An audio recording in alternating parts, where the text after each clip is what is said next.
Hello, good evening. আমি এই যে বড়িটা বানিয়েছি, এটা হলো আমলকি দিয়ে বানিয়েছি। এখন যাদের দেখেন সবাই তো গ্যাস অম্বলে ভোগে। আমি ওই জন্য এটা আমি নিজে খাবো বলেই বানিয়েছি। হ্যাঁ, যে আমি গ্যাস অম্বলে ভুগি। এটার মধ্যে অনেক কিছু মিশানো আছে।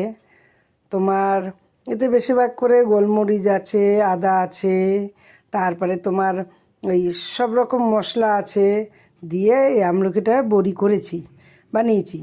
বানিয়ে এটা যদি সকালবেলা তোমরাও যদি বানিয়ে বাড়িতে খাও, তাহলে তোমাদের সারাদিনে গ্যাস অম্বল একদম হবে না। এটা দেখবে মানুষ ওষুধের সবসময় তো সবাই গ্যাসের ট্যাবলেট খায়। আমি তো গ্যাসের ট্যাবলেট খাই না। আমি আগে খেতাম, এখন খাই না। এখন এই সব বানিয়ে টোটকি দিয়ে আমি গ্যাস অম্বল কম আছে আমার, ওই জন্যে আমি এইগুলো বানিয়েছি।